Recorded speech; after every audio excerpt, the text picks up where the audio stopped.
Let's talk about how dry needling can help a herniated disc. I treat these multiple times every single day in my clinic. It responds exceptionally well to dry needling.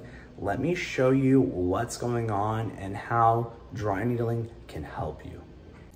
So here's a model of our spine. Here's the side of our spine. That red part is your disc. When it's herniated, it squirts out, right? It's like the jelly donut and the jelly's leaking out, and that can put pressure on that little yellow guy there, your nerve. Now, how can dry needling help this problem?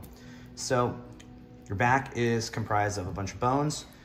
Then there's ligaments that stabilize these bones. They connect bone to bone to keep them nice and stable. And then on top of that, there's a bunch of muscles, and those muscles' job is also to stabilize your back. So this rubber band is kind of representative for a muscle.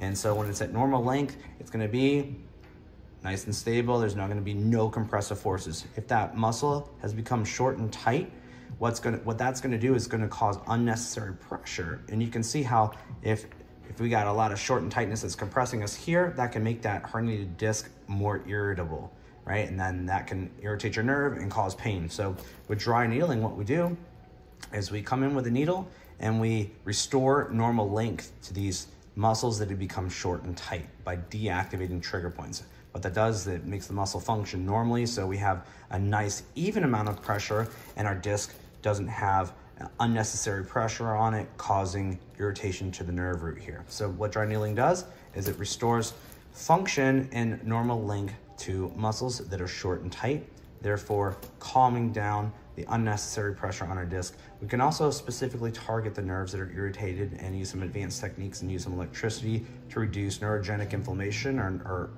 nerve irritation. So there's quite a bit of ways that we can help a herniated disc with dry needling.